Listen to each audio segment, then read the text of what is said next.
Hello everyone, আসসালামু আলাইকুম। যে যেখান থেকে আমার ভিডিওটা দেখছেন সবাইকে জানাই অসংখ্য ধন্যবাদ। তো আজকে আমি আপনাদের মাঝে ছোট একটা মিনি ব্লগ নিয়ে আসলাম। তো আমার রান্নাঘরে হচ্ছে আমার ব্লগের জায়গা, আর কোথাও না, যেহেতু এখন আমার বিজনেসের কাজ নেই। তো তাও আমি চেষ্টা করব যে কিভাবে আমি আমার বিজনেসের কাজটা আবার স্টার্ট করতে পারি। তো এই তো দেখতেই পাচ্ছেন, আমি একটা পাতিলে চাল নিয়ে এখন সেটা ধুয়ে চুলায় বসাই দেব, দুপুরে রান্না করব।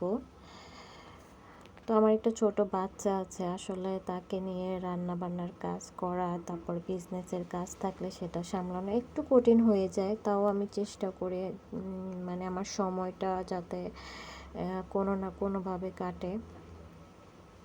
তো এই জন্যই আমি এই কাজগুলো করি। মানে অলসভাবে বসে থাকতে একদমই আমার ভালো লাগে না, আর আমি অলসভাবে বসে থাকলে আমি অসুস্থ হয়ে যাই, মানে খুবই অসুস্থ হয়ে পড়ে। তো যার কারণে আমি অলসভাবে বসে থাকতে পারি না, সব সময় চাই যে কোনো না কোনো কাজ করে। যেহেতু আমার চোখের সমস্যা ছিল, তো লং টাইম আমি অলসভাবে বসেছিলাম, কোনো কাজ ছিল না, বিজনেসের কোনো কাজ ছিল না।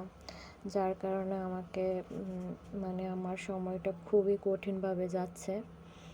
এর মধ্যে আমি কোনো মানে ব্লগ ভিডিও বলেন, কোনো শর্ট ভিডিও বলেন, কোনো কিছুই আমার করা হয়নি। তো এখন চেষ্টা করছি আবার একটু ভিডিও দেখে একটু ফোকাস করতে, যেহেতু আমার চ্যানেলটা খুবই ছোট্ট একটা চ্যানেল, মাত্র ওপেন করেছি আমি। তো যাই হোক, আমি চেষ্টা করছি কিভাবে একটু নিজেকে ভালো রাখা যায় আর কি।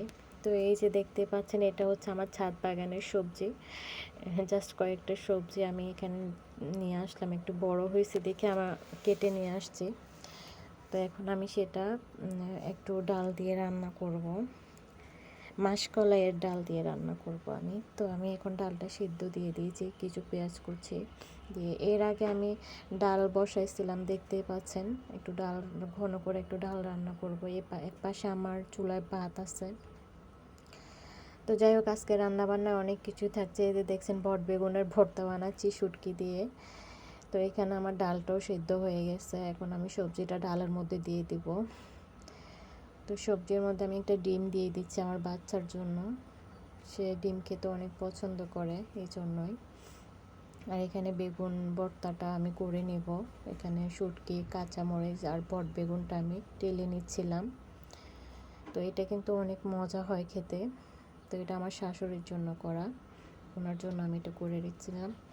আর এখানে দেখতে পাচ্ছেন, একটু তেলের মধ্যে রসুন দিয়ে আমি এখন ডাল আর সবজির মধ্যে বাগার দিয়ে দেব। বাগার দিয়ে সবজি, ডাল এগুলা খেতে কিন্তু অনেক ভালো লাগে। অনেক রসুনের একটা আলাদা স্মেল আসে, যেটা অনেক বেশি ভালো লাগে। তো এখানে আমি অর্ধেকটা দিয়ে আমি ডাল বাগার দিয়ে দিলাম, আর অর্ধেকটা রসুন আমি সবজির জন্য রেখে দিছি।